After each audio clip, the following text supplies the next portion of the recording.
the attendees that we have. I am Rukaya and I would be the moderator for our discussion today. We at Aleph, we are Microsoft service distributors and we work as an extended technical arm for organizations across the globe. When it comes to today's webinar, in this webinar, we're not just going to talk about women in tech, but we're going to celebrate the extraordinary achievements of women that we have with us today who have turned challenges into opportunities. So joining us today, we have three inspiring ladies who have truly made their mark in this vibrant tech field. It's going to be all about sharing stories, breaking the glass and discovering how each one of us can also leave their mark in this tech world. So the audience, I guess you need to be motivated and be empowered since it's going to be our time to shine. On this note, let me welcome our first panelist, Kanta Mirchandani. She holds an experience of more than 10 years at Microsoft, and she currently leads their distribution efforts across Central and Southeast Europe, the Middle East, and Africa. Kanta is known for her ability to bring people together and lead teams to success. As we all know, Kanta is a leader who truly understands the power of diversity and innovation. So on behalf of Aleph, I extend a very warm welcome to you, Kanta. You are indeed a real mover and shaker in the world of tech. Thank you so much, Kanta, for joining us today. Thank you, Rukaya, and thank you for giving the stage with these two other exceptionally awesome women. Thank you. Indeed, I'm really excited for this one. Now, coming down to our next amazing panelist, we have Christine Bongard, a tech industry trailblazer and the co-founder of the WIT Network. Christine holds over 25 years of experience and she's dedicated her career to empowering women through education, technology, training, and leadership. As a CEO, she passionately drives the WIT Network mission to support 13,000 women across 76 countries. So, Christine, on this note, I would extend a very warm welcome to you. You are indeed a true advocate for gender parity. Thank you. Thank you so much. Thanks for inviting me to be part of this conversation. I really appreciate it, and I'm looking forward to the conversation with my lovely esteemed panelists as well. So thanks for having me. Thank you, Christine. And now our amazing third panelist, Jen Waltz, the Vice President of Global Alternate Channel Sales at Cron Technologies. So Jen holds 2 decades of experience in software development and strategic partnerships. Jen has excelled in driving growth and innovation, particularly in cybersecurity. So something that I really, found interesting was her journey from cookies to cloud to cybersecurity. It, of course, highlights her dynamic approach to leadership and her commitment to mentoring and diversity. Welcome so much to our webinar today, Jen. We are really looking forward to hearing from you. Oh, Rukaya, thank you so much for this opportunity to share this webinar with Kanta and Christine. I mean, I'm in an incredible company, and I'm always in awe of when you read about a woman's talent and you see how hard we've worked for such a long time. So these topics today are so timely, and really appreciate you bringing this to the attention of so many because it's something that we need to continually discuss. So thank you for the opportunity. Most welcome, Jen. We're really honored to have you here. So I'm really excited to have such incredible women with us today. We're going to get into 3 major segments for this, like the first one being about breaking barriers, second one would be about hearing your aspiring leaderships, and third one being about the policy. But before we get into that, I would want to know a bit of your personal stories. So maybe we begin with Kanta. Kanta, your jump from media to tech, I mean, that's something that really causes some curiosity in me. How did this happen? What sparked this? And what do you think? How did things work in your interest towards tech? Thanks, Rukaya, but I really think the cookie story is better than media. So firstly, I don't think any industry today is devoid of tech. But when you roll back a couple of years, people often thought of tech as somebody actually coming from a STEM background only, right? I got recruited from B School to join a media outfit, and that was into selling time on television. At that given point of time, it was interesting because it was very hard work and you can't bank time. So if it wasn't sold, it was gone. So you learn the agility of the sales process. Post that, I joined an entrepreneurial outfit. I moved from media to doing fashion footwear. So I did Skechers, Reebok, Fitness First, baby products, you name it, right? And the fun thing was that I was very recently out of college, but getting to try so many new things. And while I was there for a couple of years and I did really well with the company, I felt that, okay, so now what next? And at that time, Nokia happened in my life. And Nokia was all about cell phones. And at that time, you work with different segments, different geographies, different partner types. And definitely at that given point of time, I was in the Middle East. It was a very heavy male dominated space. So you had to rally your way around it and find your space under the sun. In fact, I remember in one of my very good friend and managers who that time recruited me, and he said, "How will you perform? You're joining a club of alpha males." And I'm like, we'll see. So thankfully, I mean, he's a dear friend. I remind him gently about it at all times, but Nokia allowed the diversity. And post that, Microsoft came about. And within Microsoft, the great thing was that it gave me multiple platforms across multiple areas of work, whether it was retail, online, channel, cloud, and now distribution of cloud products.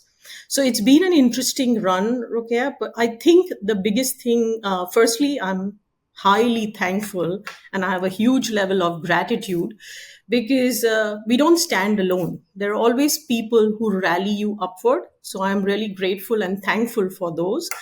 But more importantly, I think you've got to come with a mindset of embrace it. There should be no fear with change. And as long as you can keep yourself agile, I think the world gives you a great platform. So I'm very grateful for the learning opportunities that came my way. Wow. Yes. That's amazing, Kanta. I mean, that's a story which really would inspire a lot of our audiences. Now, coming down to the cookies to cloud to cybersecurity, Jen, could you please highlight something about your journey there? You know what? Thank you so much. And it's hard to follow someone like Kanta, to talk about all of her experiences at these industry titans like Nokia and Microsoft. And so the interesting thing that Kanta and I share is that I too worked for Microsoft for a period of time.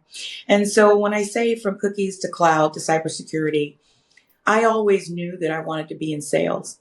I was a Girl Scout in that competitive spirit, but also that spirit of sisterhood was, basically in my DNA.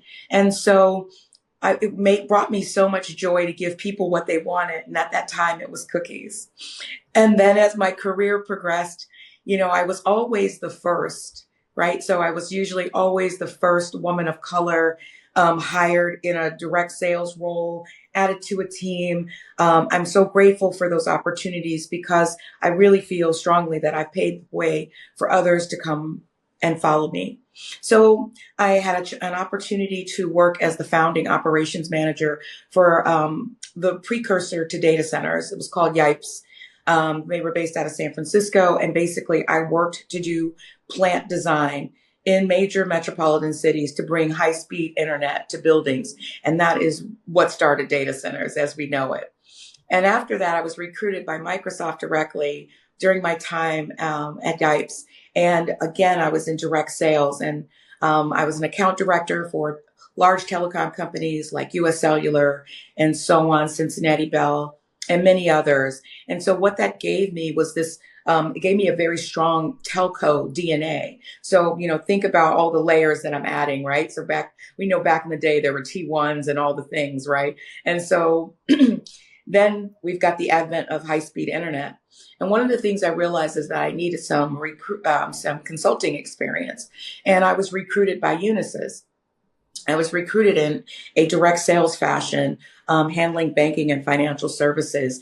And based on my ability to work with partners, which is what I learned at Microsoft, I was asked to take over and lead the North American SAP, EMC, Dell relationships at the time for Unisys, at a time where Unisys was failing as a company in 2008 and people thought they were going to go under. And so Unisys brought in these young people to help change the business model, and we were successful. And so there was so much IP we created. That was the first company that I created over $1 billion in sales, whether it be state and local government, federal, all the things. I'm very proud of that IP that still exists today, that is still monetized by Unisys. And so my journey, my career journey took me to a couple different companies. I started my own foundation to help non-felonious offenders learn STEAM, so STEM, science, technology, engineering, and math, and really creating new taxpayers, right? Because we need more taxpayers in our environment. And so by working with the governments on their state grants and federal grants to reemploy low-level offenders or offenders returning to market, that brought me so much joy. And so that gave me some knowledge about how government works. And so then I was able to go to Equinix. I was recruited by them, where I led the largest channel team at Equinix. I'm very proud of my tenure there, where I hired the most diverse team, basically making stars, people that would be overlooked in any other capacity, to actually get them to, really lean into their careers. Was truly successful. And then I had an opportunity to come to my current employer, Crone Technologies. And so where I serve as the vice president of global alternate channels. And basically that's everything that is not direct. And so when you think about my DNA, from cookies to cloud to cybersecurity, there are layers to this, right? Direct sales, I love, and I'm passionate about it. And I feel that's my secret sauce, what I bring to the table, because I'm able to connect the direct sales to channel to make partners really excited. So thank you so much for this opportunity. And thanks, Kanta and Christine. Wow, Jen, I think that was a multi-dimensional story that we heard. Now coming to Christine. Christine, this entire WIT network and all the activities that you're doing over there, all the initiatives, there is something which really inspires me as an individual. I would love to hear your story, and of course a special mention of how you started this and how did things go ahead with it. Yeah, thank you. I don't know how I follow these two amazing women with their career journeys. It's awesome. And I wanted to jump in a million times. But I think, I follow a lot what Kanta said about, I didn't intentionally start my career in STEM. I was a business major, and I knew that I wanted to be in the corporate world, and learn everything I could and strive to rise to the top. Right. This was my mindset in the very beginning. And so I landed at an insurance company, and I happened to get into like a technology department. And this was really when the computer was just out. I'm dating myself, but it was a very exciting time, because the world of technology was changing from mainframe to the PC and to servers. And so I knew there was like so much buzz happening. And one day my manager there said that he wanted to go and start a technology company, and asked if I would join him. And I was 24 years old, and I was like, I knew that PCs and technology was going to be an exciting ride, and I couldn't wait. And the opportunity to learn how to start a business from zero really excited me. And so I became an entrepreneur. And, we ran that company for 25 years and sold it successfully. But what a journey. Thank you. But what a journey. I had to learn myself in the beginning. It's just you doing the work. So I had to learn how to build computers. I had to learn, just as Jen mentioned, I had to learn how to sell. We had products, we had services. I had to learn and make a lot of mistakes, which really taught me and shaped me, as a seller and as a business person. But so I did sales and marketing, and then eventually went over and I started to build out the technical team and did technical leadership, and then took over all of the operations. And, those lessons and all of those roles taught me so much about really what it comes down to in business is relationships. I had to learn how to manage relationships with my customers, relationships with my employees, relationships with my partners. That makes the ecosystem. And I made a lot of mistakes, but I learned from them, most importantly.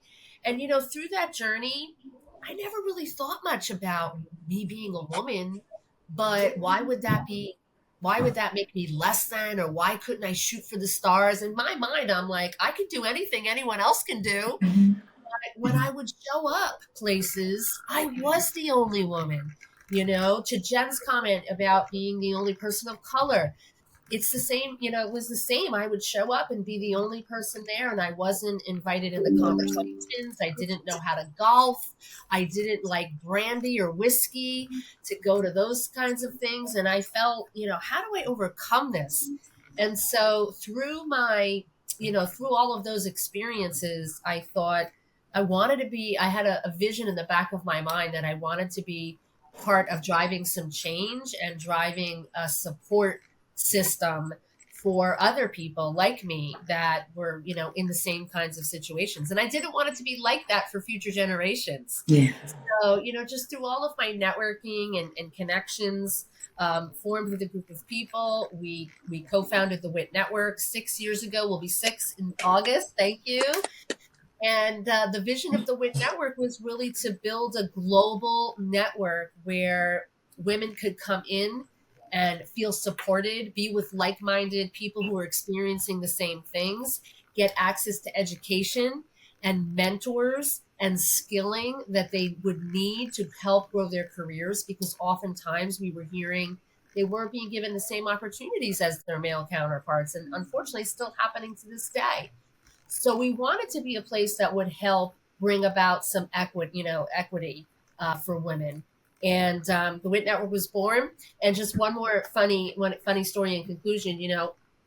Throughout my career, I would meet all these amazing people, and they would say to me, "I'm living my passion. I'm doing what I was meant to do. This is it." And I would be so jealous, like, wow, is this my, when I was in my work role, I was like, oh, is this my dream? This is what was destined for me, to be a manager of a technology company, or. And then when the WIT Network, I'm not even exaggerating, like month 1, when we announced the WIT Network was born, and we got so much positive response. I remember sitting there, and I had a light like came down on me, and it said, "This is it. This is really what you were meant to do," and I'm just proud of that. So I wanted to share. If you haven't found that magic thing, it's not too late. Jen found it through a foundation that she started, and I just encourage you all to be patient, and your purpose will, if it hasn't surfaced, it will surface at some point. So thanks again for having me. Super Wow. amazing. Wow, It's amazing. Christine, indeed, that was a pleasure from you. I mean, I'm really overwhelmed and highly inspired by the story from you three amazing ladies. Building up on that, Kanta, you mentioned about being a woman in the male-dominated industry. When you entered into the Middle East and stuff like that, there might be times or instances where you came across maybe subtle microaggressions and that kind of an environment.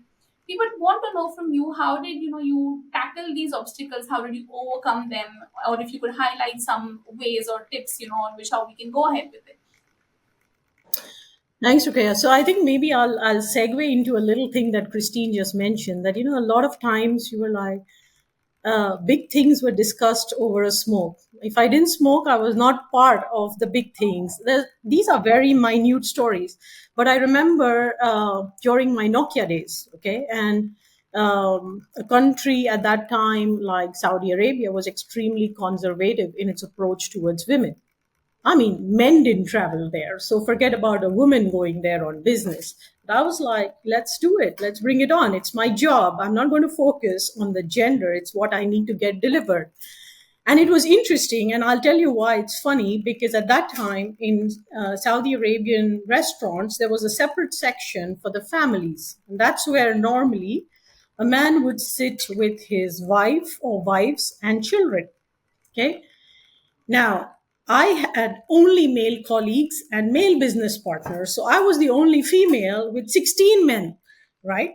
And because of that, they didn't let us sit in the ordinary section. We sat in the family section. And at that time, there were people who were looking at us saying, what kind of weird family is this? We were allowed to have multiple wives. We were never allowed to have multiple husbands. Something's going on here. It wasn't microaggression, but sometimes microaggression is not the words. It's sometimes body language. It's about the way people look at you. It's about being suggestive. I think, look, in a lot of ways, I'm very blessed to be part of Microsoft. Microsoft's always been on the front edge of adopting diversity and inclusion on several fronts, but it was also a journey. Earlier on, we didn't have that much of female representation at Microsoft. And I would remember a lot of people, when I got ahead, would come in and say, maybe you're getting ahead because you're female. And you're like, okay, so all this work was really nothing. And that time, it was good because one of the HR partners actually stood up and said, and by the way, that's why women need women. You need people to rally you up.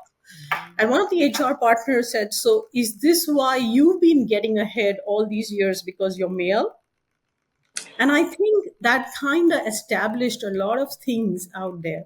Look, even as we speak today, the tech mindset has really been improving, right? So there is a lot more welcoming of female across multiple areas.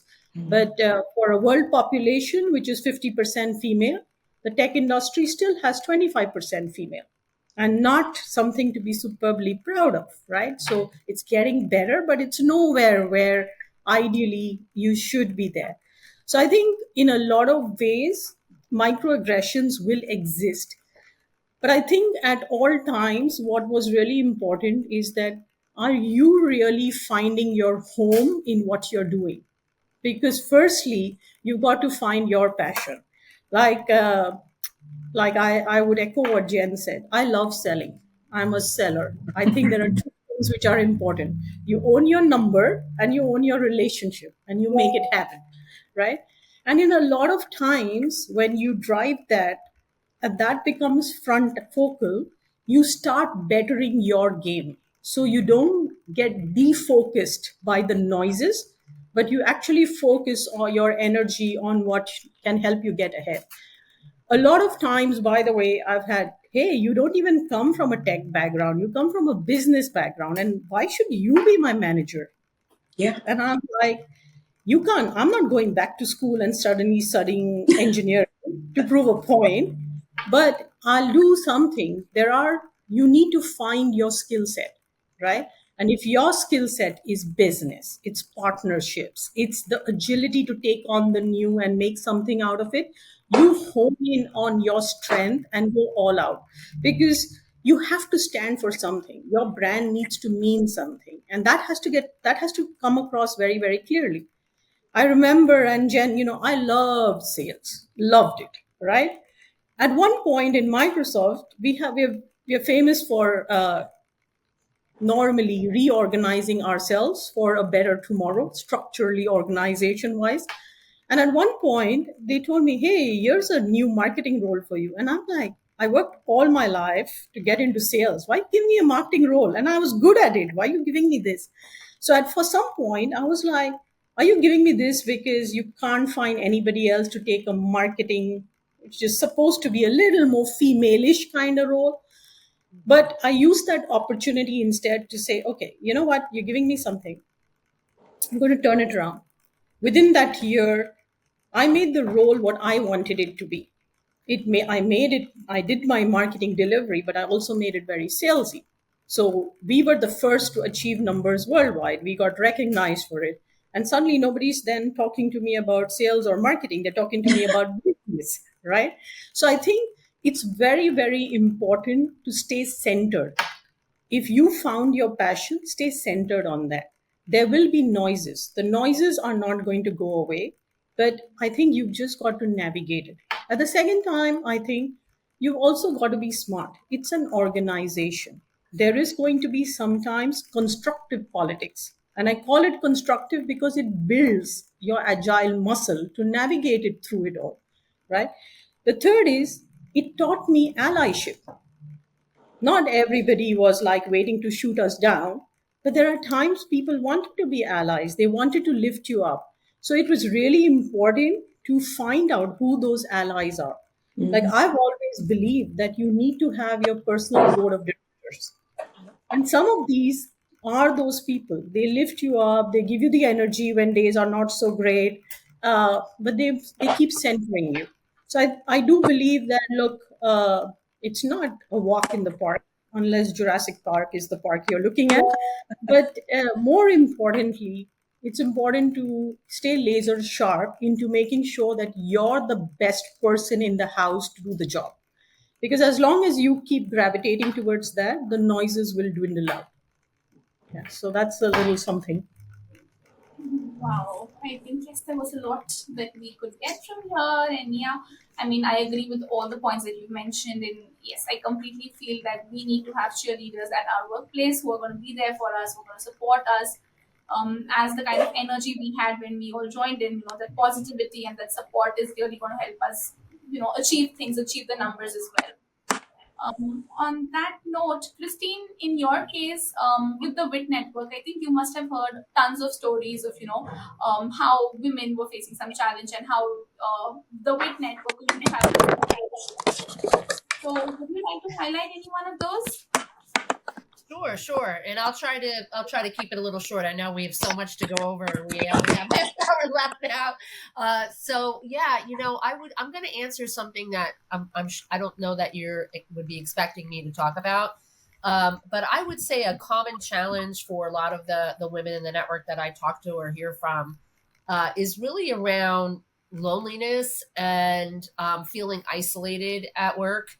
If I went to a community event and there were 50 young women there. They were in technology, they were technologists, and they were all talking to me about how they're the only woman on their team of 50 men, and they have good relationships with their colleagues. It isn't about that, but there is something that feels isolated about being the only woman on the team. And then I have other folks that are joining events and talking about loneliness in having other I know that Kanta talked about microaggressions, but microaggressions can make people feel isolated. They can make people feel not included. And again, if they're one of the onlys in their company or in their team, it puts a wedge between them. And so and then also with the pandemic, there were a lot of people who worked remotely and they were isolated from their teams. They were living alone, and it was a hard time for a lot of folks. So I'm touching upon this because we're talking a lot about mental health. We're talking a lot about the issue of loneliness. The Surgeon General in the United States has declared loneliness an epidemic. And so I want people to acknowledge that it's okay to talk about this, and that there are many people that are feeling, different ways of isolation. And that's one of the ways that the network can be there for folks, is that it is a place to come and connect. And it's a place to come and share these concerns, talk about what you're facing. And the people around you may have similar experiences, and then you can, form bonds with people. So through our events, we have local community events where people go and meet up in person and they can share these stories. And then also we have mentoring circles every month where people come, and it's global. So you can meet people from all over the world. And by the way, these issues that we're all talking about, they're global. They're a global impact. It isn't just, the United States or Europe or Asia Pacific. It is the same. I talk to women all over the world, and we're all experiencing a lot of the same stuff. So my hope is that the WIT Network is a safe place for people to come and talk about those issues and help one another overcome the challenges through loneliness, feeling not included, and microaggressions. Yes, I think definitely this is an obstacle which many of the people face, and coming together in communities like this is something that we can do to support each other and be there for each other. Absolutely. Yes, Shen, would you like to add something on this? So both all the pearls of wisdom that both Kanta and Christine just shared, but one of the things that stood out to me is the number one, the microaggressions that we face in a male-dominated industry.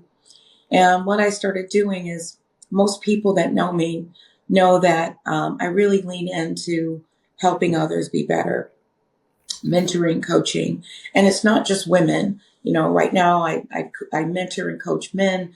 And I found that, Kanta, you mentioned having your own personal board of directors. And so that was important to me, to find allies that did not look like me, to help support me in rooms where I would not be, right? That they understood what my value was and they could advocate for me. And so making sure that I had allies that I brought along in my journey. It hasn't always been present, very pleasant, because sometimes the status quo, again, I'm a woman and a woman of color. And sometimes I get more microaggressions or people doubting my capabilities or my education or my experience or my knowledge or my relationships, all the things, more so than any other person that I think can be in a room. And so how I mitigate that is really by finding people who I feel are smarter, brighter than me, that I can learn from. And then they can learn my skills and gifts and all those things. And then by knowing me, then they can advocate for me. They can walk me into rooms so that I don't feel alone in this, in my job and in my personhood, that I feel appreciated, respected, and valued.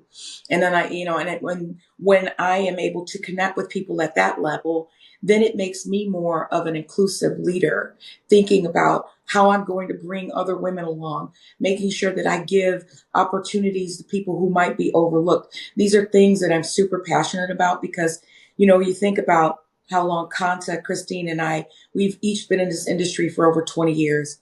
And we can't move on to our phase of when we're able to just rest and retire. So we have all this knowledge and gift that we have to share to other people. And to me, it doesn't matter to me what race you are, what sex you are, what gender you are. What matters is that you're able to contribute. And so, and that your gifts, right? Like Kanta and Christine talked about.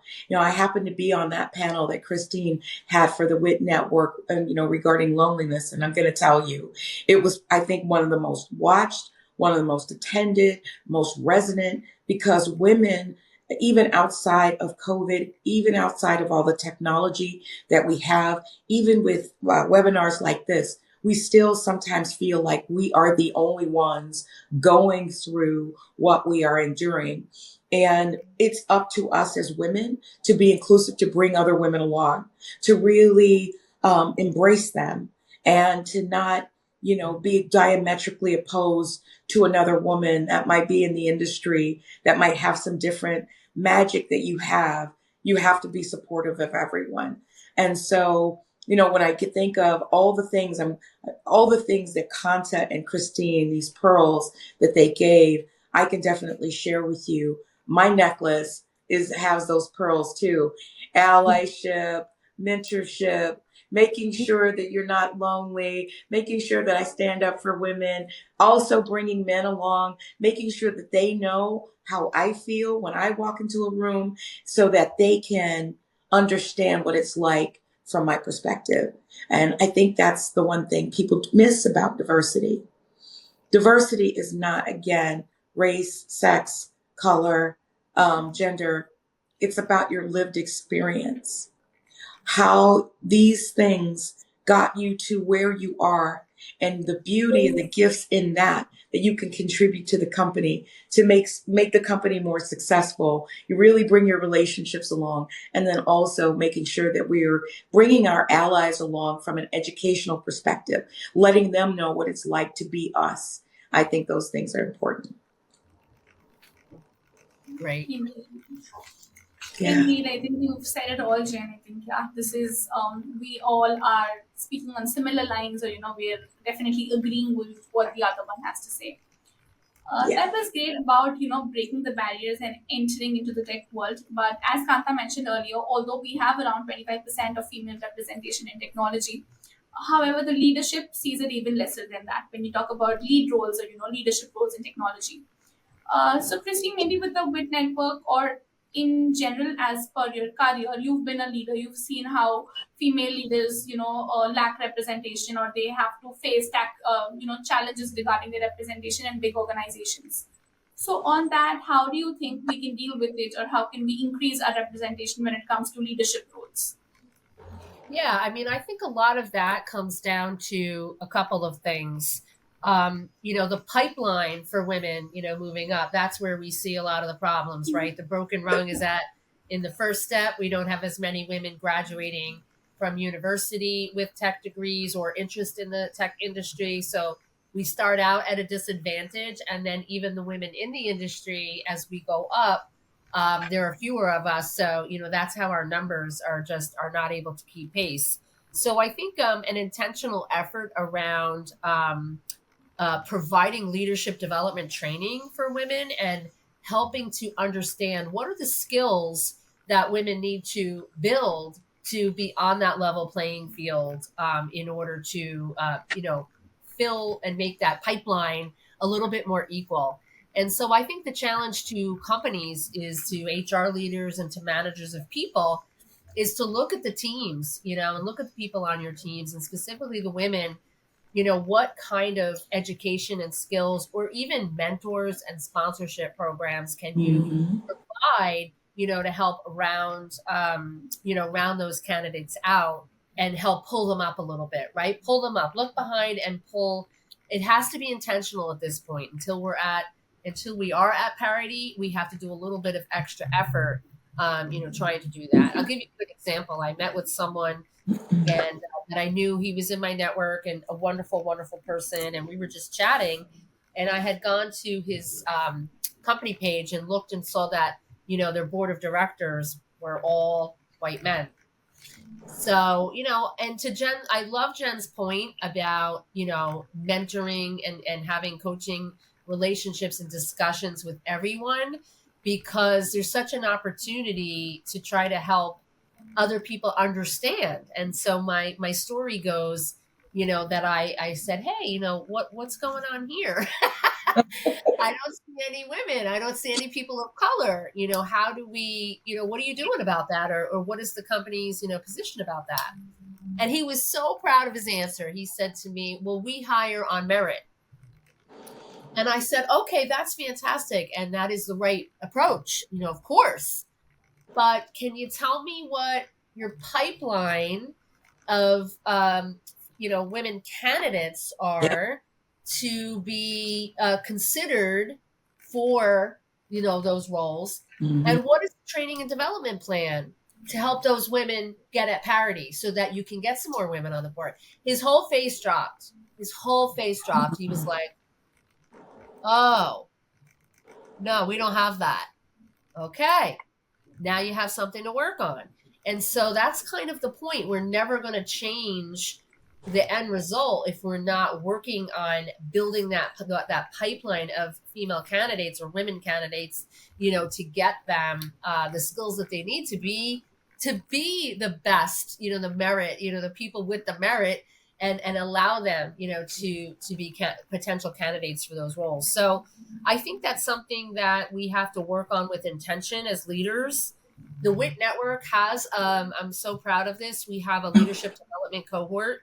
It's a 10-week program where women come in and they specifically work on what is something that will help get them to the next level of their career. And you can be at any stage of your journey. You don't have to be senior and you don't have to be just starting out. Wherever you're at, and the goal is to get yourself to the next level. And we've put almost 800 women through this leadership development cohort in 6 years. I couldn't be more proud. I have graduates that message me.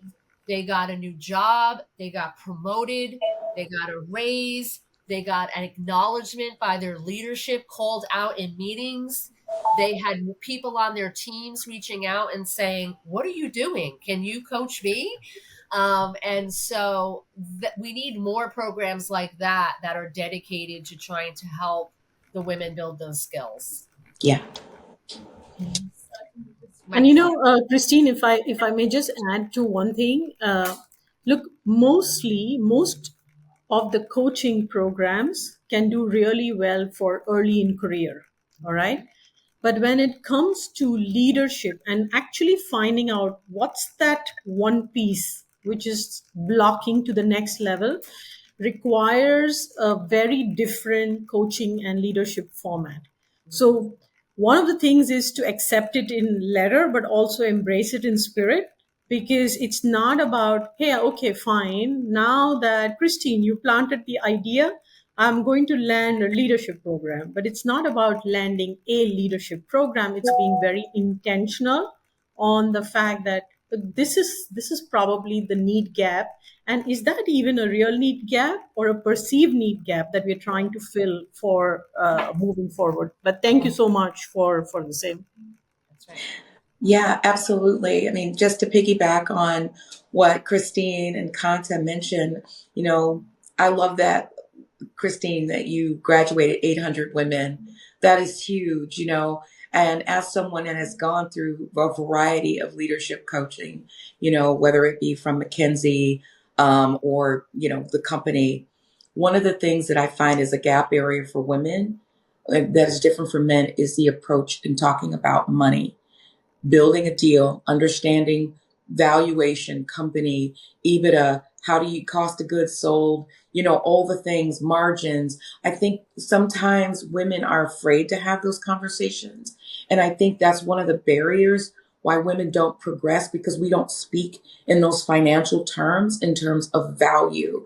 And so, Christine, I'm so proud of all the things that, the WIT network has done. And just from, my own personal perspective at Crone, a 20-year-old cybersecurity company based in Turkey, started in Turkey. We also have a North American arm in Jersey City. And one of the things that this has allowed me to do is actually go around and network and partner with other female leaders in cybersecurity, right? So we're talking about, and I think this is something that all of us need to learn. It's not just AI, but it's the security around, around all these new innovative tools, machine learning, artificial intelligence, all those things.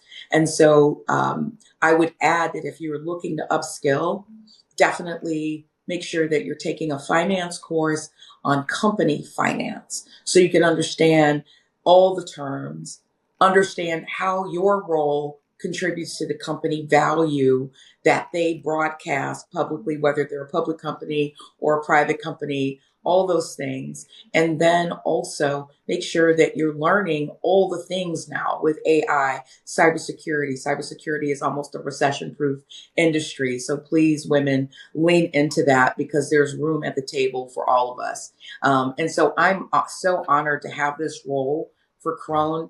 I mean, so think about it. They hired I'm the first vice president they've had running channels globally. And they chose a woman of color to do that. And these are two amazing sisters that run Crone, are just fantastic visionaries, understanding finance, and really we're going to make our mark, and really put Crone on the map so that people understand our solutions and how we complement everyone. And I'm looking forward to growing this business so much so that I can work more with Microsoft, I can work more with WIT, and we can just all do great things together. Awesome.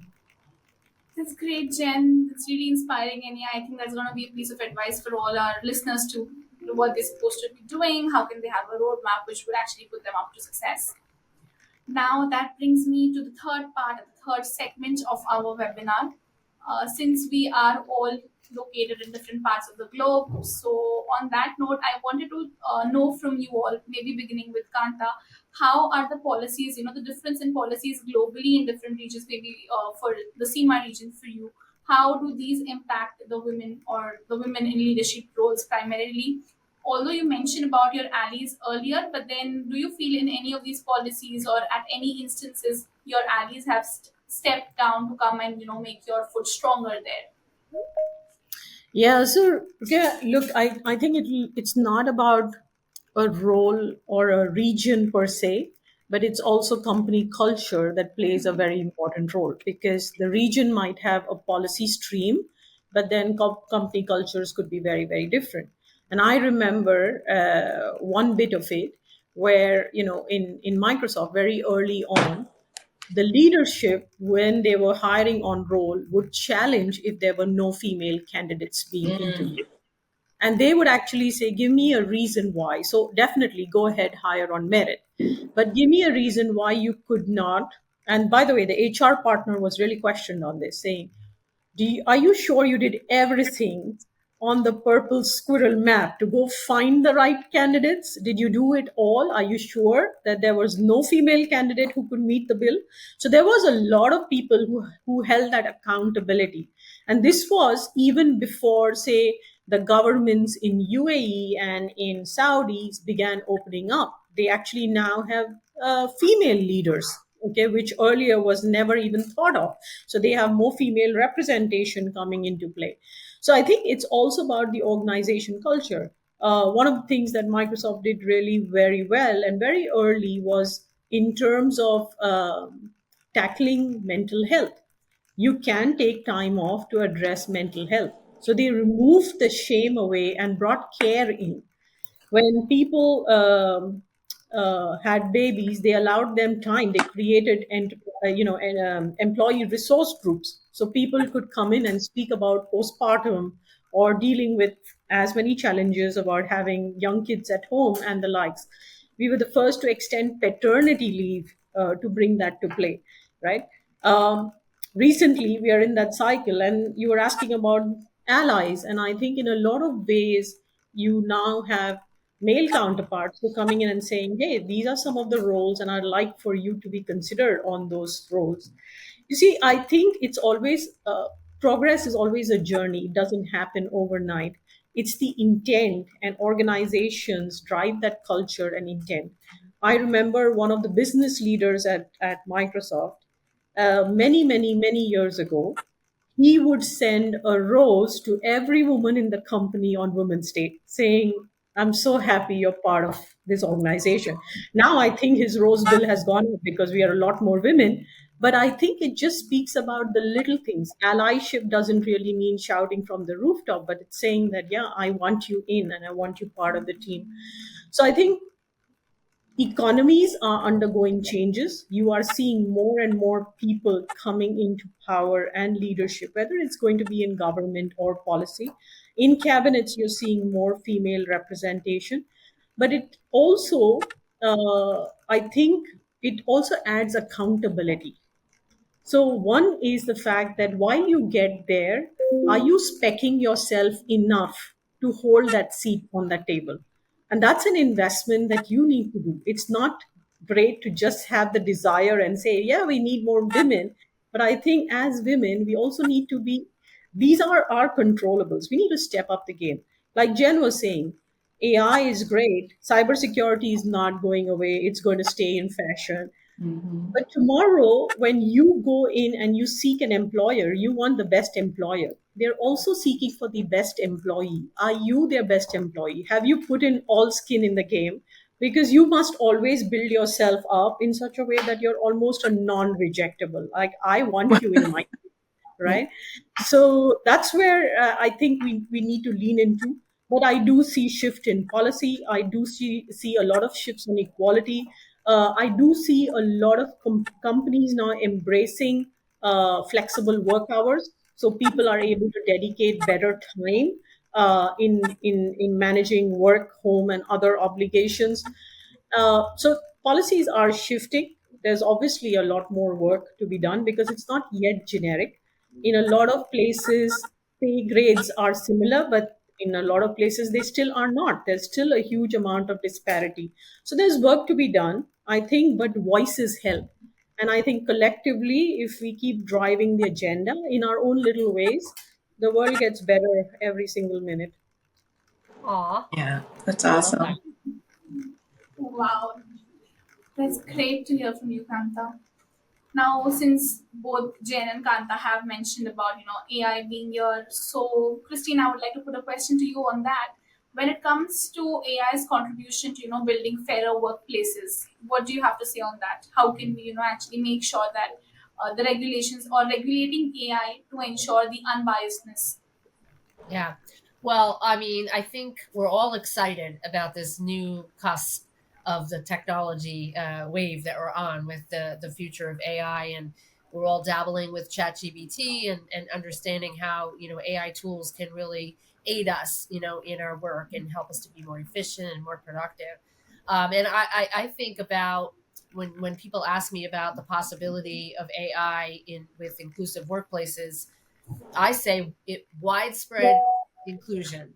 If we think about a world where we're using AI, especially in our recruiting systems and our HR systems, we are building an equitable workplace, an equitable workforce, Yep. right?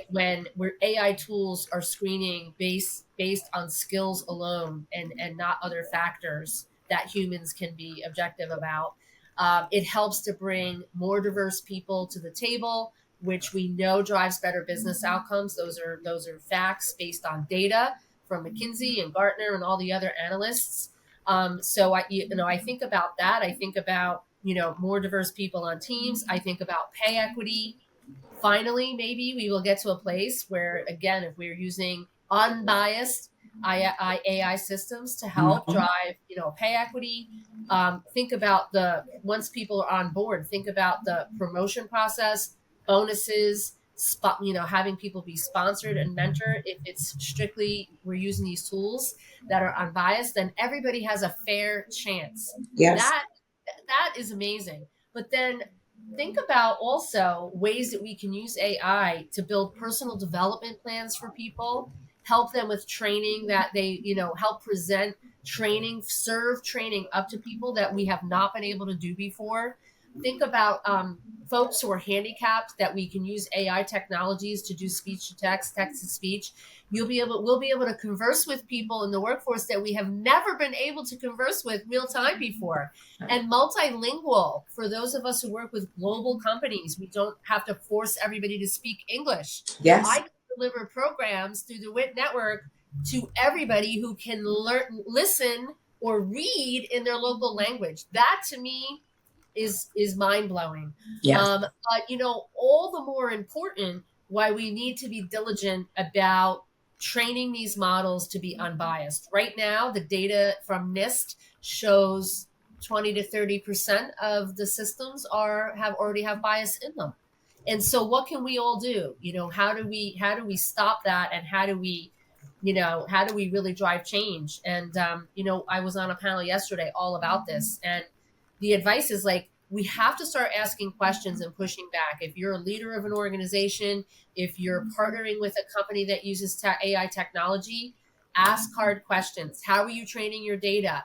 How many women are on your development team that provided input? How many people of color are on your advisory board for this technology? I think you all saw in the news, Meta got blasted because they showcased their new advisory board for their AI technology is for white men, for senior white men. That was, I mean, I couldn't even believe it, right? So we have to start asking hard questions. Yeah. How are you testing your AI? Are you auditing it? How regularly are you pushing on that? And until there are regulations, I can't say that we have it yet because we don't. But I know that the European Union is working on it. I know that President Biden is working on it. Like it will come. But in the meantime, it's on all of us to push back and ask the questions of our own teams who are developing AI solutions and the vendors that we're choosing to provide those solutions for us. Yeah. Absolutely. Yeah. To that. Oh, I'm sorry, Rakaya. I didn't want to No, no, overspeak you, no. but I mean, I was just coming down to you on that. I was just adding to that. Yeah, there is a lot of accountability on the leaders and people, in the authority position of authority, to make sure that diversity and inclusion is, maintained all across. On that note, Jen, what would you like to add when it comes to the workplace policies and AI on these concepts there? oh my gosh, think about it. People will be happy in their roles because AI is going to make sure that their skills are completely matched to a role. I don't see AI displacing any employment, right? What it's doing is alleviating some grunt work that we all have to do, the menial aspects of the role that we, think about. It makes us frustrated when we know there's so much more that we need to do. So to me, AI is this enabler, and where humans will be able to really do the things that they love and connect with people that they need to. To me, it's upskilling, right? And basically, it's allowing you to build an algorithm so that you can kind of think through what areas and gaps that you might have in who you are as a human, right? And personalizing your, whatever your GPT that you're using or AI tool. Christine, you dropped so many, oh my gosh, amazing nuggets about how this is going to drive, inclusion, diversity, making sure people have representation. And so I'm excited because, the company that I work for, so Crone, AI and machine learning is built into our tools. We basically focus on how we help companies protect their privilege information, whether it be HR, financial data, company trade secrets. And if you think about some of the breaches that are happening now in cybersecurity, it is truly because people are not implementing privilege access management or other things. And so to your point, Christine, there is with the NIST cybersecurity 2.0 framework, there is like an unspoken mandate here in North America and the United States about what companies need to do, but they don't have a timeline, in order to put in MFA, PAM, stronger VPN, all the things. And the European Union does by October 17th. They have to have all these things. So I just see so many pathways, opportunity, especially women. To me, this is, I feel, cybersecurity, AI, for women is really going to be the vanguard for us in our career and in terms of upskilling and how we contribute to sales and marketing and channel and all the things. And I love everything that Kanta and Christine have said, because these two industry titans are just amazing. And I am so honored to be here with you both today. And now that I know you, I want to do more business with you. Yes. Let's do it. Let's do it. Wow. That sounds great, Jen. I mean, it was great hearing that from you. Although I'm really loving this conversation and I do not really want to end it, but then we have time constraint and we would have to wrap it up soon. But before we wrap up, I would like, the three of you to please give in some piece of advice to all the attendees, maybe 2 or 3 bullet points, or few bullet points that, could be the takeaway for the joinees that we have for today's webinar. Maybe we can go ahead and begin with Kanta on that. Great. Thanks, Rukaya. I mean, honestly, we'll never want this to end. This has been such a delightful conversation, and really, really thank you. Just a few call outs on my side. And I think I do believe that while we enforce change, the first piece of change starts with yourself, right? So you own that accountability. So I believe that always, and this is a long time ago in one of my high school projects, I was talking to an HR manager of a company, and he said, you know what? I have this concept of incremental resume. So at the end of every year, I ask everybody to go back and revisit your profile. And if the profile hasn't uplifted significantly, then either we are not good for you, or you're in the wrong role, or something's not working, right? But you should, year on year, have something incremental in your profile that you're really proud about. And I think to all women, part of tech is that the rate of change is fast. How fast are you keeping up? And is your profile actually indicating that you are embracing technology in true spirit? Yeah. The second is control the controllables. We will bring fairness and purity, and a whole lot of things will happen. But in the interim, things within your control, are you controlling those well enough? Mm-hmm. Are you being the right allies? Are you supporting the right people?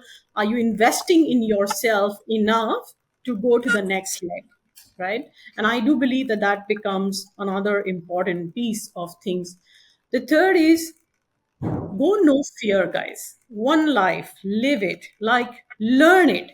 There is new technology out there, embrace it. And there are people who'd love to share that knowledge and wisdom.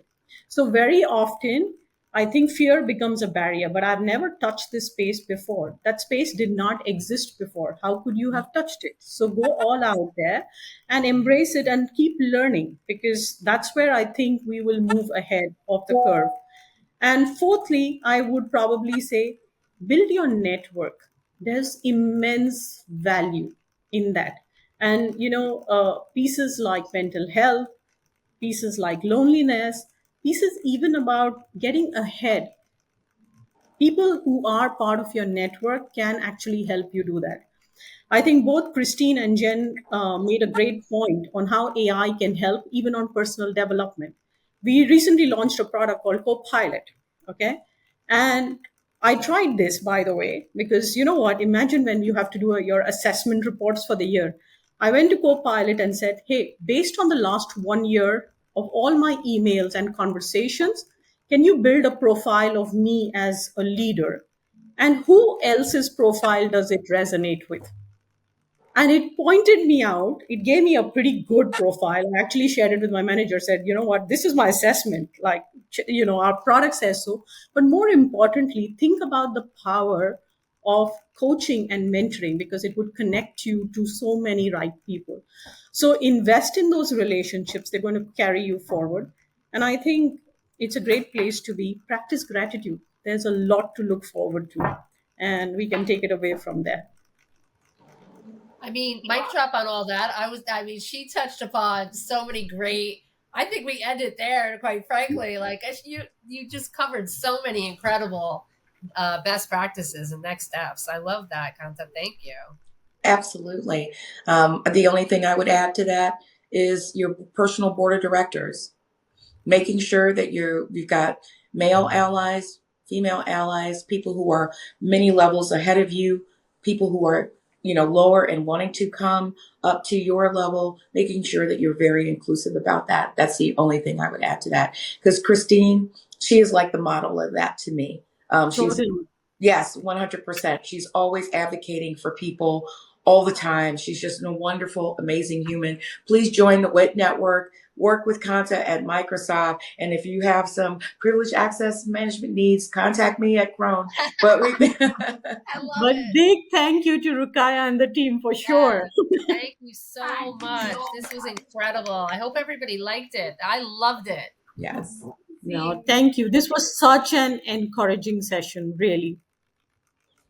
I mean, that's great. I mean, I'm overwhelmed with the kind of, knowledge and all of that we've got from you. I know this is going to be an inspiration to a lot of our audiences. A huge shout out to our three amazing ladies, Christine, Kanta, and Jen. Thank you so much. I know you guys have been really busy. You've been on trips, you've been occupied with a number of things, but you managed to give us some time of yours. I'm sure this is going to benefit a lot of our audiences. On that note, with a short message to the audiences that don't be strangers to each other, network, go build your connections, build your relationships, and go ahead in the career and connect with such amazing women so that you can actually climb the ladder and achieve success. Thank you so much, ladies, for your amazing time and your amazing Thank you. Bye, everybody. Bye. Thank you again. Love hearts, hearts, hearts. Thank Bye, you. Kanta. Bye, Ricardo. Bye then.